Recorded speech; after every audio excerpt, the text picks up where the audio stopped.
Hey friends, did you know that anyone can complete Elden Ring? Yes, even you. Elden Ring's got a bit of a rep for being a hard game, but really, I'd say it's more that it's just not an easy game. You have to concentrate and pay attention, you have to learn from your mistakes, and you have to figure out where to go and what to do all by yourself, like there's no map markers or quest log or anything. But that's what makes it such a unique, memorable and enjoyable adventure, for me at least. It's basically the game I always dreamed games would be when I was a kid. It has a very interesting imagination to its world and art as well. So, with the Tarnished Edition and the Switch 2 versions of this coming out very soon, hopefully, I wanted to do something to entice or help the inevitable influx of new Elden Ring players. So I've decided to wade into the extremely niche category of Elden Ring YouTube guides. But this is a different kind of guide. This is a guide for complete beginners, people who've never played Dark Souls, people who don't even know what Bloodborne is, people who've never even heard the name of our Lord and Saviour, Michael Zaki. And because I'm the kind of person who loves experiencing new games as blind and spoiler-free as possible, I won't be recommending classes or equipment, or telling you where to go or what to do. Making those sorts of decisions yourself is the best bit of the game. But what I do want to make sure is that you understand the basics, the way the game works and how to get information out of it to figure things out by yourself. So first let's talk a little bit about what you actually do in Elden Ring. At the start, you're just dropped into a huge and mysterious game world. You have a single objective, become the Elden Lord, whatever the heck that means. You won't really know what to do or where to go, and if you're not careful, you will die very, very quickly. But it's okay, because death is not permanent in the world of Elden Ring. So you'll need to dust yourself off, then go off exploring, talk to characters, use your map and read about the items you find to start to try and figure it all out. You'll charter breathtaking landscapes, find secrets and fight all kinds of weird and wonderful creatures on your way. And there's something else I want to briefly mention before we properly get into things. Elden Ring has got a really cool and unique online system, and we'll talk about this more later in the guide. However, I would recommend that you play the first few hours of the game offline. A lot of extra stuff is added into the game, which is a bit distracting when you're new. So I'd suggest you find your feet, figure out how things work a bit, and then jump into the online if you think it appeals after you've settled in. To turn the game offline, from the start menu, go to Settings, select the Network tab, and then change the launch setting to Play Offline. I said it at the start and I'll say it again, anyone can beat this game, even you. So let's do this. If you're a truly new player, then of course I'd recommend you watch all of this in order, but I have included chapters for those of you who want to whiz around if you want to do that. If you're really still after some help after watching this guide, I've recorded an over-explained Let's Play of the first area of the game that I'll link below. We'll go through things in the rough order I'd say you'd encounter them as you play through the game. So we'll start by making a character. Before we get too far into this, I do want to say that I think even this process of character creation is supposed to feel a little bit like you're making choices with incomplete information. It's kind of a theme through the whole game, so you just kind of have to ride with it. But ultimately, there's not too much to worry about here. These starting classes are totally malleable and can be changed to work like any other class just by you changing your stats and equipment as you go. So just start off by choosing one of these guys by looks alone. Choose who you think looks cool, right? Like you'll get an idea of what kind of person they are and what sort of stuff they can do just from looking at them.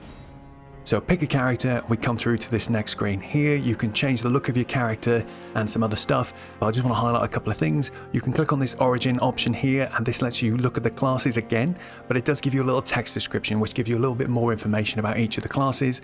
So for example, we can find out that this weird prisoner guy can actually cast magic. The other thing that I think is worth mentioning is the keepsake. So this is like an item that you take with you at the very start of your adventure. Just read the descriptions and take what you think is useful. And just to reassure you, you're not going to miss out on anything major here, I promise. All of these items are things you can find in the game if you don't take them right at the start. I do want to give you a little help to aid your choice on some of the terms that are used. So runes is like a currency that you get in the game. You use it for leveling, buying stuff at shops, things like that. Sacred flasks are like an item that you'll get that lets you refill your health and your focus, which is a bit like magic points. And ashes are things you can use eventually to aid in battle.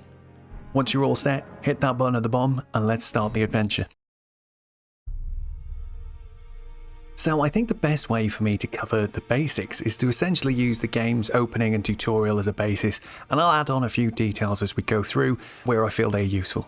So as a heads up, this game has a really quite strange introduction. I think it's trying to set the mood and your expectation of how unusual this game is going to be. So after a fairly cryptic cinematic, you appear in a location called the Chapel of Anticipation. There is a proper in-game tutorial coming soon, so I suggest you don't worry too much about this part of the game. Have a quick look around, pick up some items, test out the buttons, and find your way to the actual beginning, where you will wake up in this gloomy cave with a golden tree sapling in front of you. As a side note, I have turned on the HUD permanently for this bit to help you see the things I'm talking about. The default setting for the user interface is auto, which is nice and immersive, but it might be helpful for you to do the same. The HUD setting is on the display tab in the settings menu. So the first thing that'll happen when we start this tutorial is that we're given some sacred flasks. These are used to refill your health, which is the red meter here, and focus, which is the blue meter. Health is pretty obvious. I'd hope that if this gets to 0, we will die. Focus is used for casting spells, but also for using skills that our weapons have and some other stuff. We'll talk a bit more about those later on. And the third green meter is stamina. It's used for physical actions and it regenerates by itself, so we don't need a flask for that one. Down at the bottom right of the screen are our runes. These are essentially the money in the world of Elden Ring. You use them to get stronger. The stuff down at the bottom left are shortcuts to access and use our equipment. We'll talk a bit more about those in a moment. And if we just walk forwards, we'll see that it's telling us the tutorial is down this hole, so let's go down. The first thing we'll notice here is we've taken a bit of fall damage. You can see the health bar at the top of the screen has gone down a little bit. If we fall too far in Elden Ring, it will instantly kill us. There is a way in the game to help you figure out what is a lethal drop or not, but I'll let you find that by yourself. Anyway, the game is now prompting us to use an item. So if you look down in this bottom corner, we have items and equipment shown here. Each of these rectangles or pictures is tied to a direction on our D-pad. Pressing the item button will use whichever item is shown in the bottom slot. And you can see that when we press the button, we've taken a drink from our red flask and we recover some of that HP we lost. We tap down on the D-pad, it will cycle through these items if we have more than one. And we can press and hold down to reset it to the first slot, so that's really useful when we've got lots of items in here. The left and right images are our left and right hands equipment, and the top one is for magic spells. We'll look at how we change what's in these spaces a bit later, but let's carry on for now. This light on the floor up ahead, this is called a Site of Grace. It's basically a checkpoint that fully heals our health and focus, and it also restores our sacred flasks like the ones we just used to heal. However, it also causes the enemies we've defeated before to revive. There are some exceptions to this that you'll figure out as you play, but in general, the enemies will just keep coming back. The tutorial message says that we can find sites of grace where the light converges, and what that means is while we're out and about in the world, you'll spot these rays of light and little sparkles while exploring, and that's what it's referring to. Much easier to spot at night time. And as a side note, it's also telling us that we can reread these tutorials again at any time using our inventory. They can be found on the Info tab, which is the very furthest right. It's very handy if you've forgotten how something works or it's been a while since you've played. There's a menu that appears when you rest at a Site of Grace, and we'll cover the stuff that you can do here a bit later in the guide. So now it's time to do a bit of simplifying against some nice slow enemies. We can lock on to targets by clicking the right stick. You can flick left and right on the stick while locked on to switch targets. The main thing I want to point out about lock-on in this game is that it's a situational thing. Generally, sure, you'll want to use it. It does make defending a lot easier, and it'll make sure your attacks go in the right direction. But sometimes, especially when fighting multiple enemies at once, fighting without the lock-on can let you move around and aim your attacks more freely. So play around with it to find out what works for you. And a final sneaky pro tip here about lock-on: trying to lock on when you're unsure if there's enemies ahead is a good idea. For example, you can't lock on to friendly characters, and lock-on works even if the enemies are hiding in the dark or behind some kinds of scenery. Moving on, we use our left and right hand equipment in this game using the shoulder buttons on the controller. So for our right hand, you've got a regular attack and a strong attack. Attacks and all other physical actions use stamina, which is your green bar. The regular attack is faster and weaker, the strong attack is slower and stronger. For our left hand, you can press the guard button to defend yourself. This works if you're holding a shield in your left hand or if you're two-handing a weapon. We'll talk about two-handing weapons in a minute. Your stamina will drain more depending on what you've used to defend and how hard you're getting hit. Stamina recharges real slow if you're still holding up your guard, so try and let your guard down in between attacks to recover it a bit more quickly. A couple of other things. You'll probably have started the game with a shield in your left hand, but it is possible to equip weapons here and use them. The guard button will become an attack button in that case. And if you equipped a pair of weapons that are the same type, Like for the warrior, he starts with a pair of curved swords, then the guard button becomes a special dual weapon attack, which is really cool. Dodging next. Dodging is extremely useful in Elden Ring. It doesn't just move you out of the way, but it also makes you invincible for a brief moment. People online will often call this iframes. The invincibility is really short though, so you have to time it very carefully to successfully avoid attacks. Timing is something you have to learn for each enemy and each attack. The best advice I can give you here is to just try and hold your nerve and wait until the very last second before you roll. We'll talk about this a bit more later when we talk about combat in a bit more detail. To run in this game, you just hold the dodge button. You can run faster than most enemies in this game, and there's no shame in running off if you get into trouble.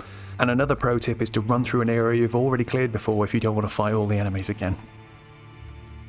So as I go a bit further here, we can see that I'm collecting these items from these bushes. These are crafting materials. They're usually quite easy to spot and they glow out quite nicely against the scenery. You do need to find a crafting kit to be able to craft, but it is quite close to the start of the game.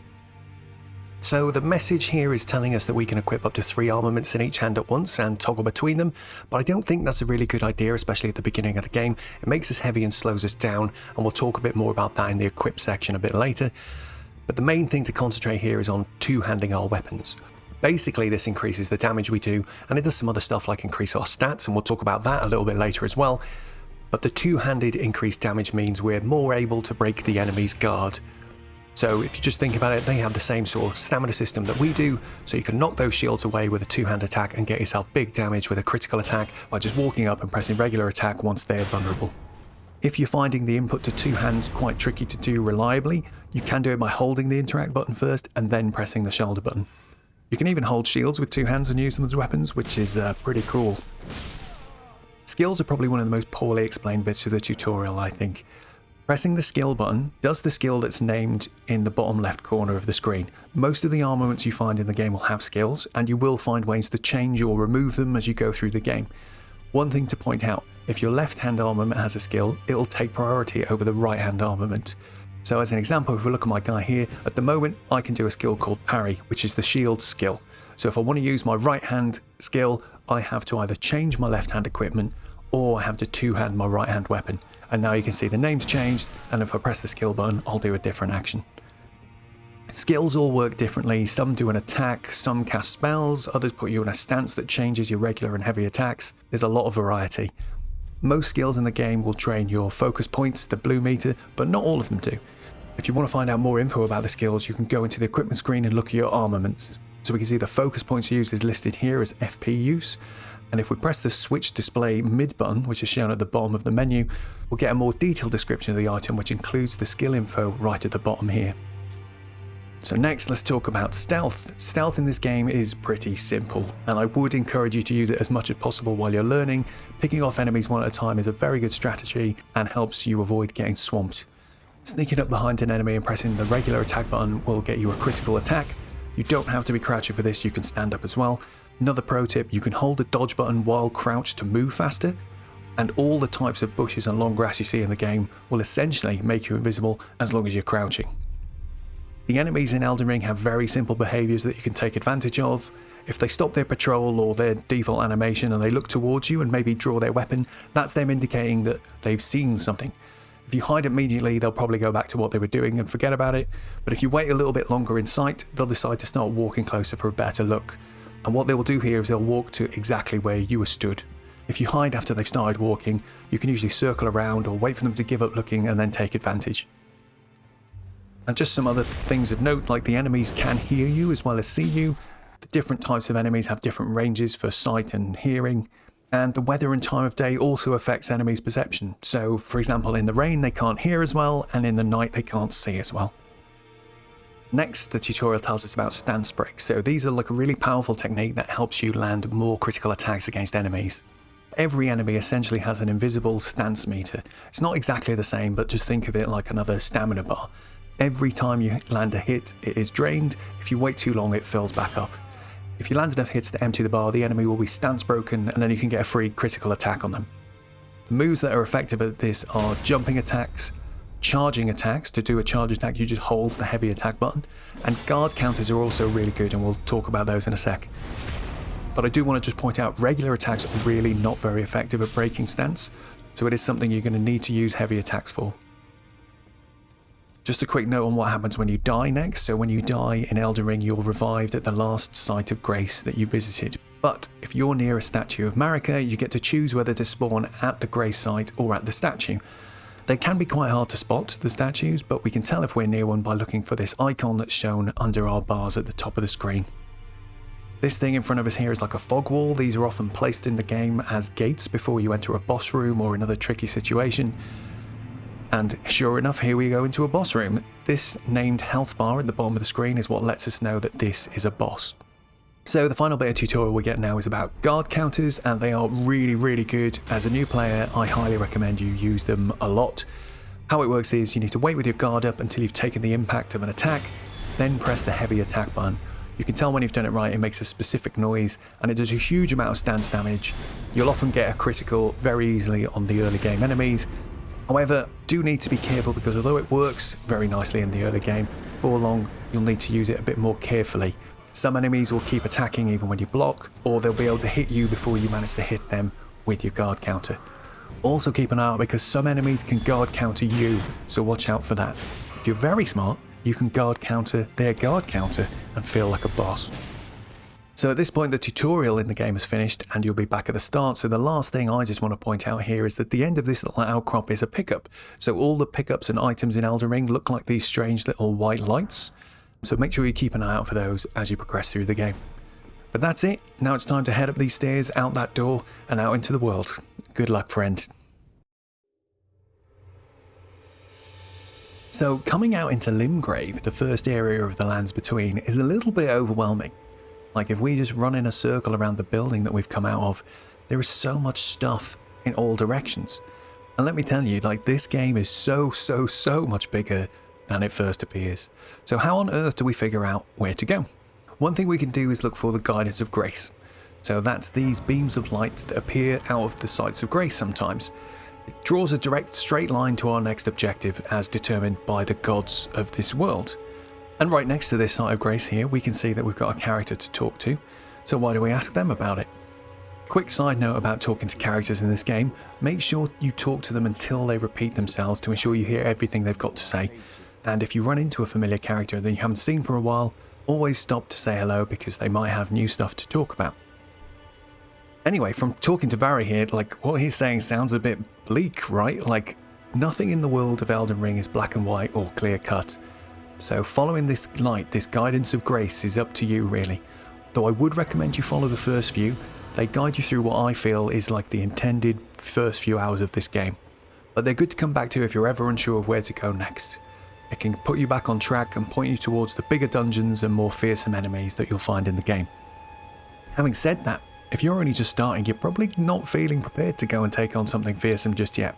So how do we prepare? As you explore around the Lands Between, you'll keep spotting things that pull your attention, like what's that on top of that hill, and like, is that a cave? And I'd really recommend you let your curiosity guide you. Go and look at those things and see what's up. Finding these sorts of like side locations is really beneficial. You'll find some loot, you'll find runes, which is your currency for leveling up and buying stuff, and you'll get the most valuable thing of all, which is practice and experience of playing Elden Ring.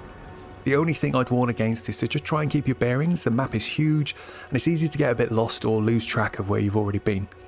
So one way to do this is to try and use the landmarks. There's lots of nice big scenery to use as reference points. Like to start, we came out of this building with this really distinct statue on top.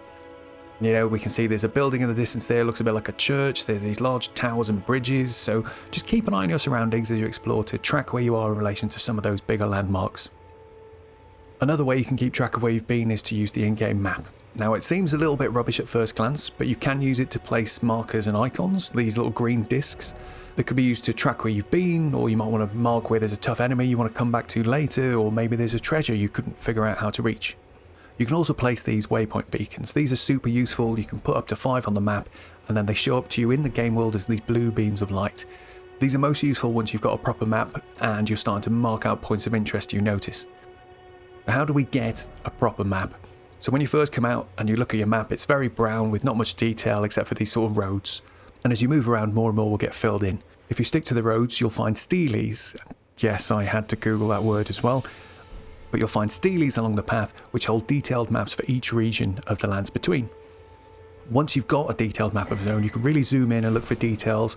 You might spot things that look interesting or unusual, so be curious, drop some beacons and go and see what you can find. With time and experience, you'll start to notice familiar structures or markings on the map and understand what they mean, enabling you to make and prioritise your own little routes for exploration as you branch further and further out into the lands between. You can also use the map to fast travel to any other sites of grace you've previously found, as long as you're not currently being attacked by enemies and that you're not inside a side location like a mine or a catacomb where the boss is still alive. While on the map, if you check out the prompts at the bottom of the screen, you'll see a way to list all of the sites. You can add sites to favourites, and there's even a quick shortcut to go to the Roundtable Hold, which is kind of like a home base you get a bit further into the game. A couple of final tips on exploring. Just remember that combat, especially while you're out in the open world, isn't mandatory. It's almost always possible to avoid an encounter if there's something big and tough in your way. But just maybe make sure to have a couple of tries at that encounter before you decide to give up.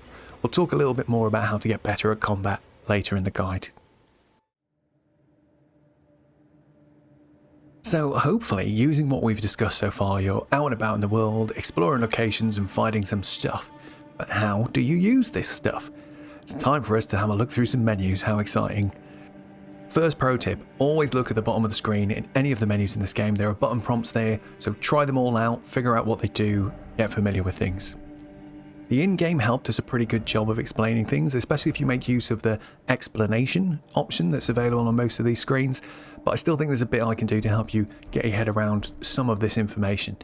I'm not going to go through all of the screens in loads of details, just a few, but I think once you've understood the basics, you can apply the same logic and way of reading things to the rest of the screens.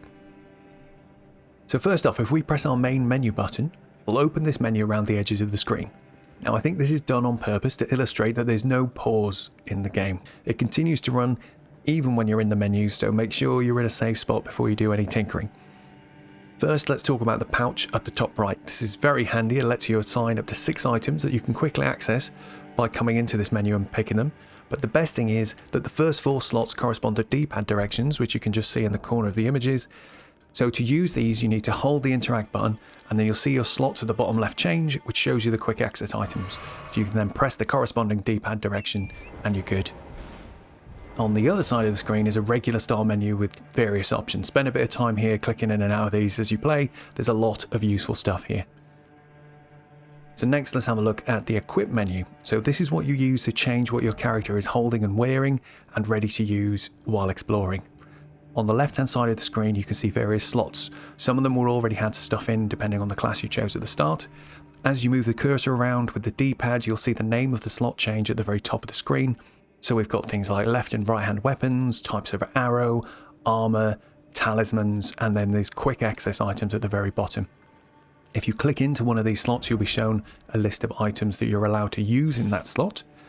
One thing I want to focus on is how the numbers in the middle of the screen change while you're changing armaments and armour.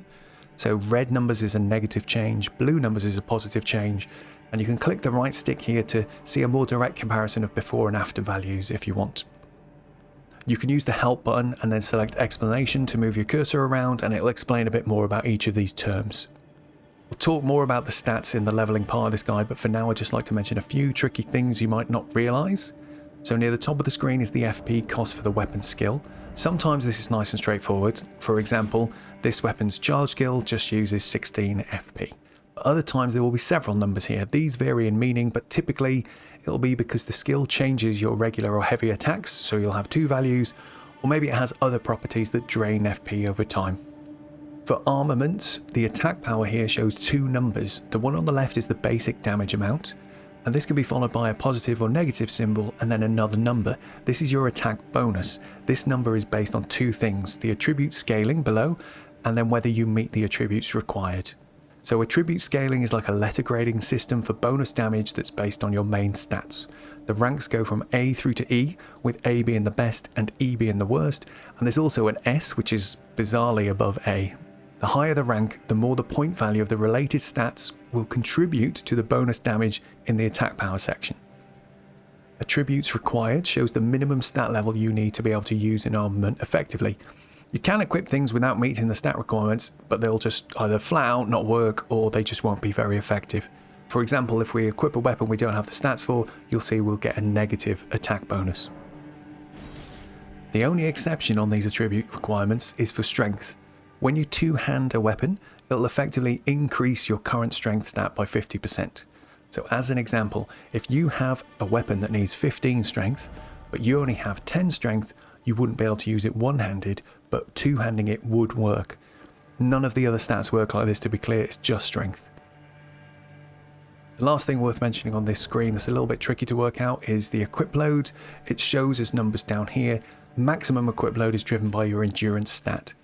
The number on the left is how much you're currently using with your equipment, and the right is the maximum. As you put on armor and weapons, it will start getting used up, and depending on the percentage of your equip load used, the game will tell you that you're either on light, medium or heavy load. And what does that mean? So the light, medium and heavy dodge rolls have different properties. If you plan on using rolling to avoid attacks, I'd recommend you stay in light or medium equip load. There's also poise down here. This is a system that prevents you from flinching or reacting when enemies hit you. Heavier armor has a higher poise value. Next, I want to talk a little bit about some of the magical gear we can use. The spell casting tools you use are equipped just like swords and shields. Magic spells themselves are equipped at grace sites using the memorize spell option. So here we can see the number of spell slots we have available, and below is the library of spells we have access to. Some spells will take more than one slot, and you can see that that's shown on the right hand side here. Some spells will have a red X in the corner. This means you don't have the stats required to cast that spell. And if you want to memorize more spells, you need to explore the lands between to find items called memory stones. And as a slight side note here, when you unlock the ability to summon spirit ashes, you don't equip and use this spirit summoning bell, which is a little bit confusing, but you simply use the spirit ash itself. So you can do that from the inventory or by equipping them to one of your quick access or pouch slots. And finally, we'll just have a very quick look at the inventory menu. Just to reassure you, you have infinite storage in your pockets in this game, so you don't have to worry about carrying too many items.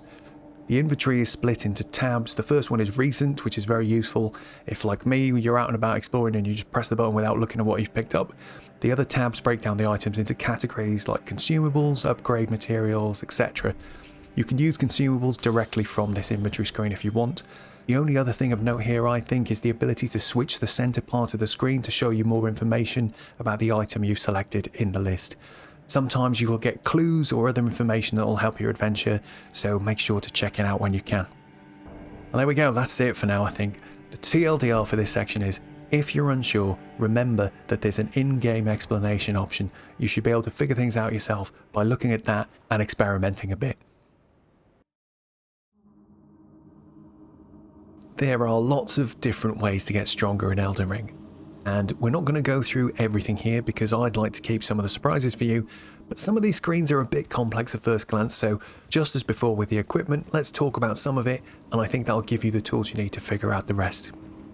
So my first advice for powering up and getting stronger is to keep an eye out for shops and side locations. These will give you stuff like new weapons, tools, spells and materials for upgrading. You can usually spot a merchant thanks to them having a campfire and a little donkey friend nearby. And there are clues on the map and the environment for finding side locations. And remember, anything that appears on the map with a proper name and icon will have at least one major treasure in it for you to find, and maybe even a boss who could drop something useful. So leveling up, this isn't available immediately, but will present itself to you before too long as you progress. Now I know this is an RPG, and you would be correct in thinking that ultimately you want to level up your stats to get stronger, but because of how things work in Elden Ring, I feel compelled for the only time in this guide, I promise, to give you direct advice here, right?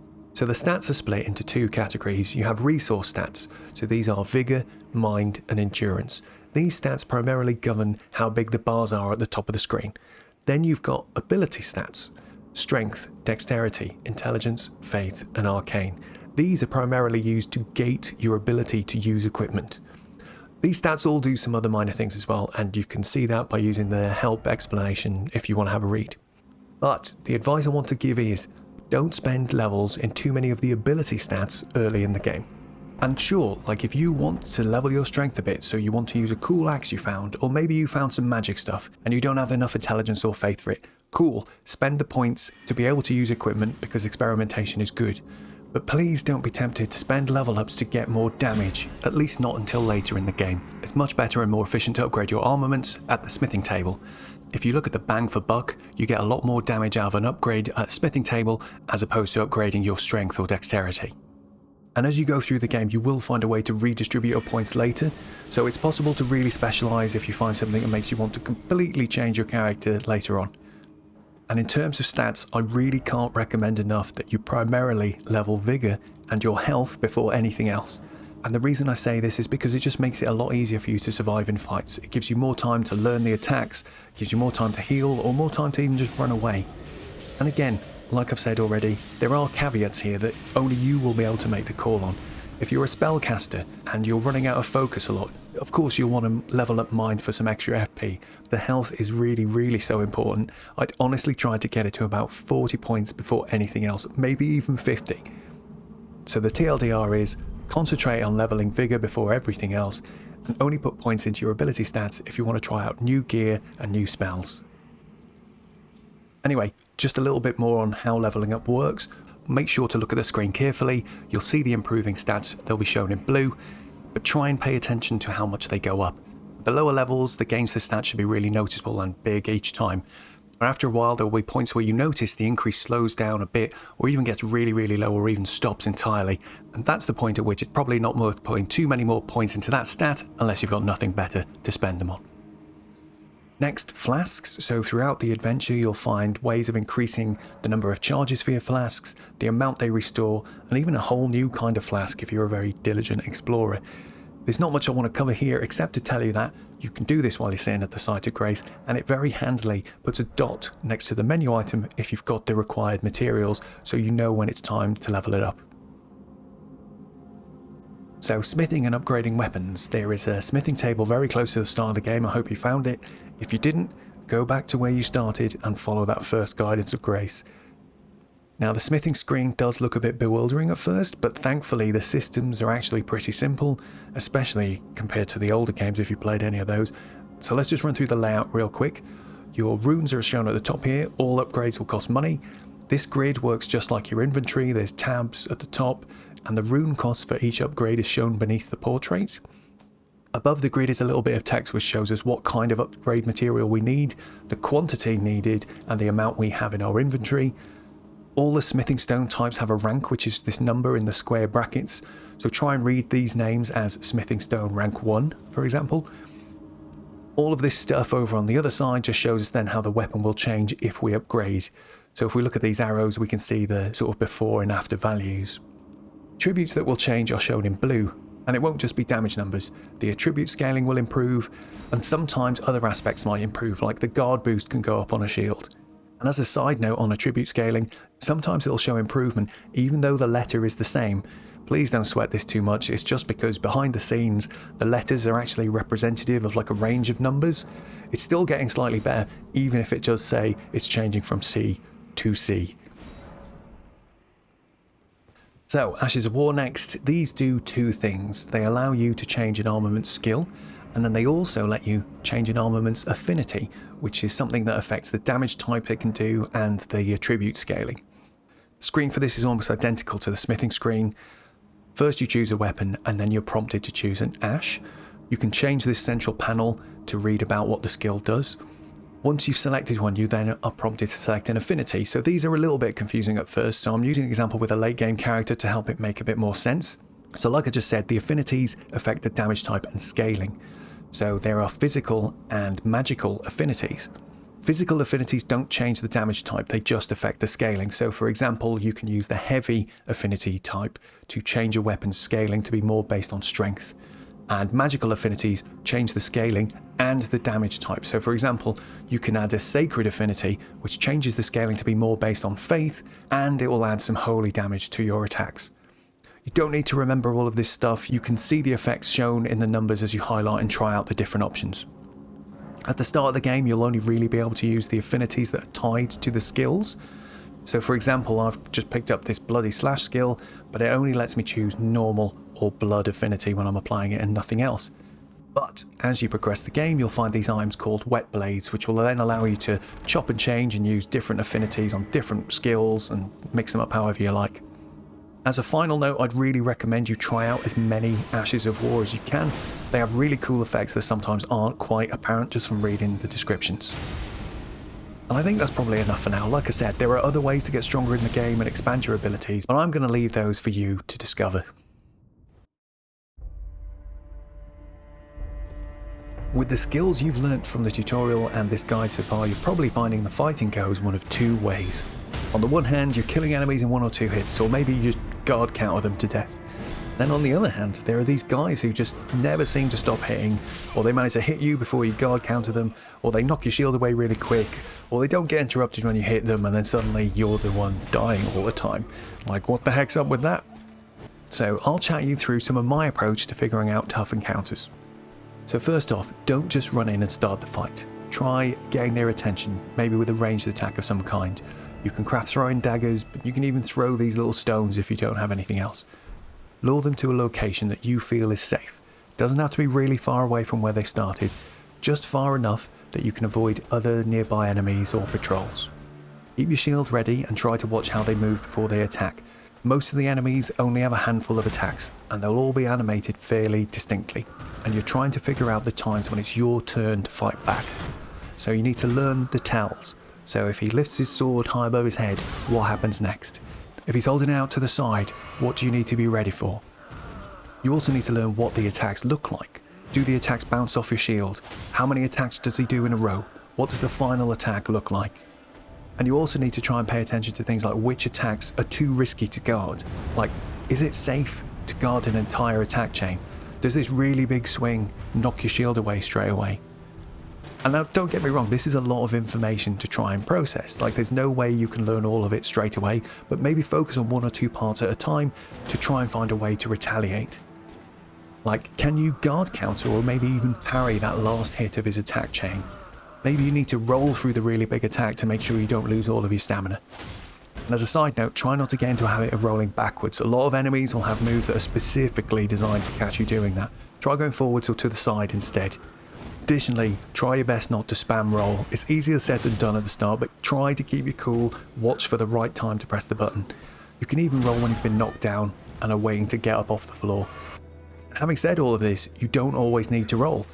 Some attacks can easily be avoided just by walking around, and some attacks you'll have to jump to avoid. Another good point to note is that you don't need to be undetected to land a critical attack, so getting behind most enemies can really get you some good damage. In general though, when you're attacking, don't be too aggressive. Maybe only do 1 or 2 attacks to see how the enemy responds. Over time, you'll build up more knowledge and confidence, and before long, you'll easily be able to defeat enemies that you found really tricky at first. Next, let's talk about some other issues you might run into as you get further into the game. You might find that when you do get a chance to hit enemies, you're not doing much damage to them, and this could be for a few reasons. Firstly, some of the enemies are just damage sponges, like these golems or these land octopuses. For these guys, you have to concentrate on finding a way to break their stance, which will let you do a critical attack, usually for huge damage. Secondly, there's damage types in the game, so there are physical as well as elemental damage types. Some enemies have natural defenses against these, so it can be worth trying out something different if you're struggling against particular enemies. So a good early game example of this are these stone-skinned miners. Most weapons are extremely weak against these guys and your attacks will probably even bounce straight off. But if you try a club, which uses strike damage, you'll get a much better result. You can check what kind of physical damage a weapon does by looking at this text just under the name on the equipment screen. Sometimes this will show 2 types, and that's just because the regular and heavy attacks have different animations like swipes or stabs. Elemental damage types work very similarly as well, so for example if you're a sorcerer you might find an enemy that's really strong against the type of magic you're using, but swapping out to a different type could be really effective. The final reason you might not be doing much damage to things is that you could just be in a part of the map you probably shouldn't be yet. It's very easy to stumble into an area beyond your level in this game. If you've been trying the things we've just been talking about for stance breaks and damage types and you're still barely hurting them, maybe that's a sign to put a mark on the map and return at a later day with upgraded weapons and tools. So you may have noticed that some enemies flinch a lot when you hit them, which means you can stop their attacks very easily and just hit them till they die. But others will completely shrug off your attacks and appear to be almost unstoppable. And this is because you need to use something a little bit more hard hitting to interrupt them. And the logic for this is kind of the same as stance breaking. So heavy attacks, jump attacks, and two-handing your weapon are all more effective at interrupting opponents. The big bosses you fight in the game are a little different, mainly because as a general rule, you can't really interrupt them like you can regular enemies, no matter how hard you hit them. But bosses can still be stance broken with lots of heavy attacks, so just apply the same logic on them. Take your time, shield up, learn the moves and figure out when it's safe to get in some big hits. As a little side note, pro tip, you can even use weak projectiles like your throwing knives to stop their stance recovering. Just watch out when you've done a fair bit of damage to a boss, as they will usually get in you attacks that will catch you out.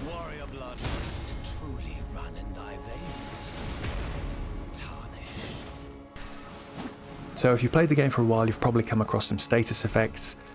You can tell when this is happening because a bar appears in the center of the screen. The color of the bar and the icon shown is a hint as to what's happening. I'll let you figure out which one is which and exactly what they do, but generally they all sort of work in the same way. Once that bar fills up, something bad will happen. If you avoid taking more of the damage as it's filling up, the bar will slowly empty again. You can also use some items and magic to slow down or remove the build-up for certain status effects. And I think that'll do for now. Like, there's definitely more I could cover, but I think this gives you a good basis to try and figure out the tougher encounters in the game. And ultimately, I know you'll be fine because the game offers you many tools and different ways to make your own difficulty. Some people love the challenge of bashing their head against a boss over and over until they've learnt all of the moves and patterns, but I've got a few suggestions for you if you're stuck. It's extremely rare that you'll have nothing else to do in the game except fight a particular boss, so go exploring and get stronger if you're stuck and you're not having much fun. And try not to fall into the trap of reclaiming your runes after you've died. Either just learn to let them go, and I swear to you, no matter how much you think you've dropped, in the scheme of things it is almost nothing. Or your other option is to learn how to run into a boss room, pick up your runes, then menu and quit real quick. If you're exploring an area and you're dying in 1 or 2 hits, come back a bit later with more health. Remember, like we talked about earlier, it's the only direct advice I'll give: level up that vigor first. Deviate to other stats to try new weapons or spells, sure, but mainly level up that health. If you want more flash charges, try exploring. Without fighting any major bosses, you can access a much larger part of the map than you might realise. There are also other kinds of tools and equipment that I've not really mentioned yet in this guide, and they're waiting out there for you to discover as well. And of course, with Torrent's help, you can run away from almost any trouble you might encounter while doing this. And we didn't talk much about it, but you can actually fight while on Torrent. And although it's a bit slow, it can let you do hit and run tactics and wear down groups or big enemies. Other things to try when you're struggling: you can try summoning your spirit ashes or other players to help in boss fights. Splitting the boss's attention could give you some breathing space to heal or get in some extra hits. Or instead of summoning, you can put your own sign down near the encounter you're struggling with and offer help. And this is good because you'll get experience and learn how to do the encounter, but it'll also earn you runes for leveling up and upgrades at the same time. And one final point, which is probably going to be a bit controversial, but I think there is no shame in cheesing. If you find a way to hit an enemy through a closed door, or to get them stuck so they can't hit you back, or to make them fall off an edge and just die immediately, that still counts in my book. Like, the lands between are entirely indifferent to you and will use all manner of horrible sneaky tricks to kill you, so I think it's alright to do the same in return.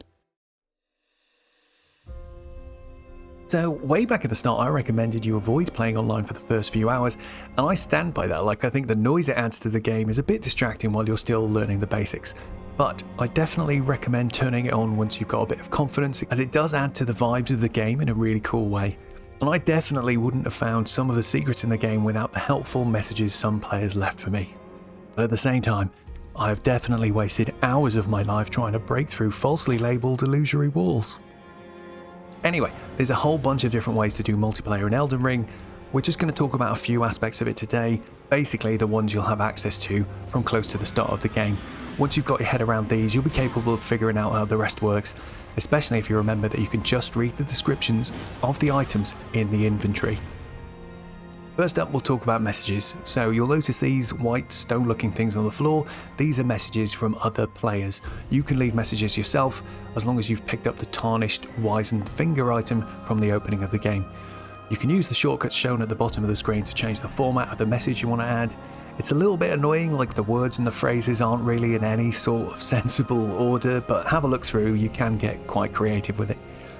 The most useful part of the messages is if someone rates your message, you get a little health refill, which is super handy. So also try and rate messages other players have left if you think they're funny or good or useful or even cruel. Like, we can all help each other out a little bit in that way.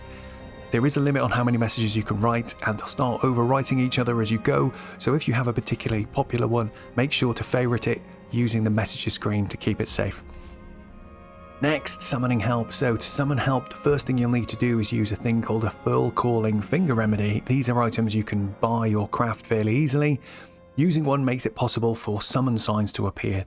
So summon signs can appear anywhere, players can put them on the floor a bit like the messages. However, you're much more likely to find them at these little statues which are referred to as summoning pools. Given the age of the game at the time of writing this guide, it can be a bit hit and miss these days. Hopefully with the release of the Tarnished Edition soon, we'll have a bit more of a busy month or two with plenty of players. But yeah, if you're not seeing any signs after using the Furl Calling Remedy, you can use another one to refund them. Anyway, you interact with a summon sign to summon another player. Once in your game, you'll be able to move through the current location together until either you die or you defeat a boss. A lot of people like to emote when first joining a multiplayer session, so be sure to use yours. You can access them through the bottom right section of the main menu.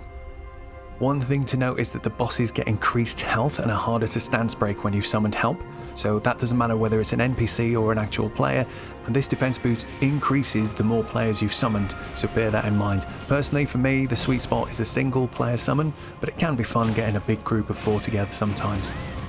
There is another downside to summoning help, which is that it opens you up to be invaded by other players. So the more allies you have and the longer you've been exploring together, the higher the chance that a pesky invader will turn up and ruin your day.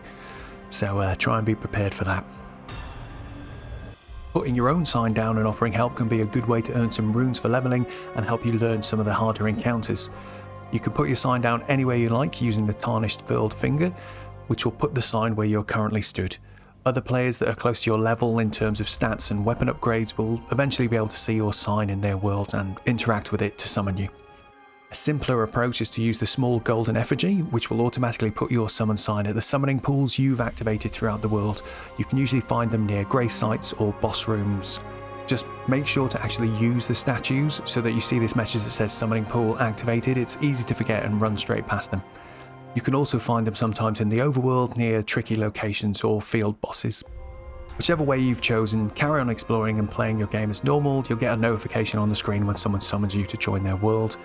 Once there, your job is to help them beat the next boss they find, and maybe an invader will give you a bit of hassle on the way. This one's a bit of a personal one, but I would ask you to follow the host's leads. Like, don't just run off without them straight to the boss or go off and kill loads of enemies. It might be the very first time that they are exploring this location.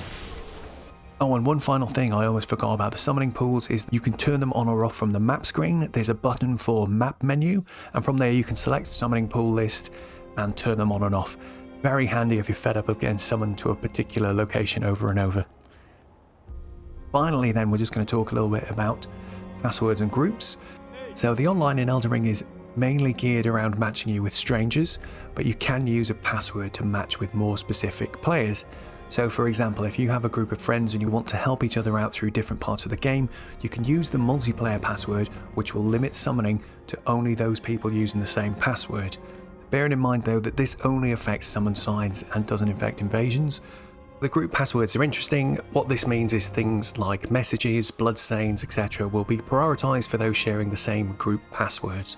And a lot of the big YouTubers, the wikis and other online communities set up their own group passwords. You can join more than one if you want, and what it means is it just helps the place feel a bit busier. Plus you occasionally get this bonus when somebody else in the group defeats one of the main bosses. Everybody involved gets a little rune bonus effect for a short time. It's pretty cool. And there we go, that's everything. We've reached the end. Thank you very much if you've made it all the way to this point. If you've got any comments, questions, corrections, anything you want, feel free to dump it in the comments. Like I said right at the beginning, there's an over-explained Let's Play of me just doing the first zone of the game if you'd like to see some of this stuff in practice. But anyway, thanks so much again, good luck and have fun out there.